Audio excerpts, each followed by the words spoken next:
3 reasons why you can't balance a handstand yet. First of all, hi, thank you so much for clicking on this video. If you're part of the people who voted for this in our community tab, then thank you again for a total of 2 thanks today. And if you're not, well, you only get 1 thank, but that's just for now. Maybe you'll get a chance to get some more in the future. Before we dive into the 3 reasons, I want to talk about what I'm basing this off of. So I personally learned handstands, started learning at 27 years old as an adult with no gymnastics background. I'm 31 now. And I'm also basing this off of the fact that for the past year, I've been coaching people on inversions and handstands as my full-time job, which is crazy. So this is going to be mostly based on how to learn handstand as an adult. Now that we've covered that, let's dive into the first reason. Reason number 1 is picking the right exercises for you. Most courses out there will break things down into beginner, intermediate, and advanced. And I think this is a little bit misleading because many people are actually super advanced in one component of movement, but quite beginners in another. For example, when I started, I was pretty strong because of calisthenics fundamentals like push-ups, but I was not very flexible. And although I had good coordination when it came to slow and controlled movements, I didn't have good coordination when it came to dynamic movements, and I was very afraid of falling. So for example, when I would see an exercise in a course that told me to do these L handstands on the wall, I couldn't do them at all, and I think that I shouldn't progress because I can't do that, whereas simply switching it to a half-tuck stomach to wall was a game changer for me. So if you think you're that type of mover, you should check out my free 25-minute handstand follow-along on YouTube, and I'll link everything in the description at the end. On the other hand, a lot of my clients didn't have the same movement personality.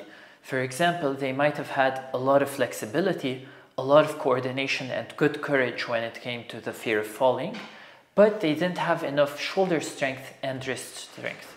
If you're that type of mover, it's much more suitable to follow along my 10-minute wrist conditioning routine on YouTube and then mix 2 times a week my shoulder strength routine with my how to balance a handstand for longer routine as well, 3 times a week. Everything is going to be linked in the description, and this brings us to our second reason. So for the second reason, you might be doing all the right exercises but not practicing often enough. Before you leave the video, hear me out. I know you might think this is not your issue, but a lot of people come to me, they're stuck, and they say they've been practicing for 2 years, they hit the plateau, what to do? I ask them how often they practice, and they might be doing 1-hour sessions twice a week, 2 hours per week. That's not as good as doing 5 10-minute sessions for a total of 50 minutes a week.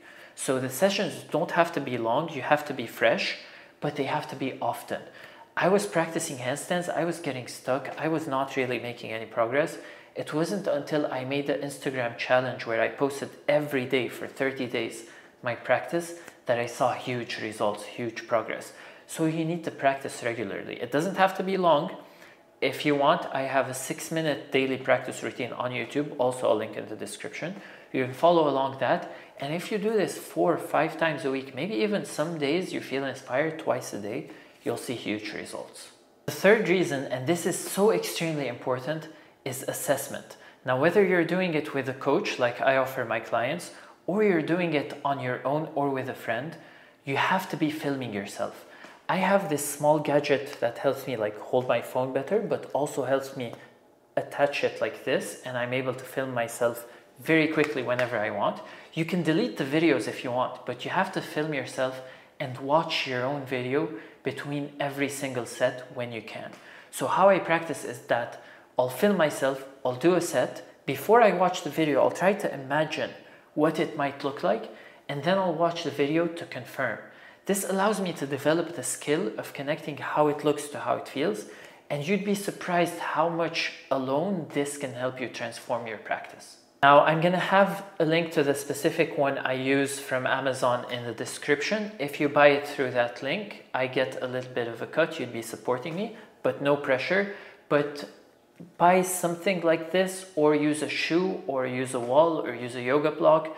Whatever you do, filming yourself is essential, even if you delete the videos and not show them to anyone. And finally, bonus tip is to subscribe to this channel if you haven't already. You can go to www.mazen.coach. If you want to check out my free handstand press mini course, get on a free one-on-one consultation for coaching, or reach out if you want in-person coaching if you live in San Diego.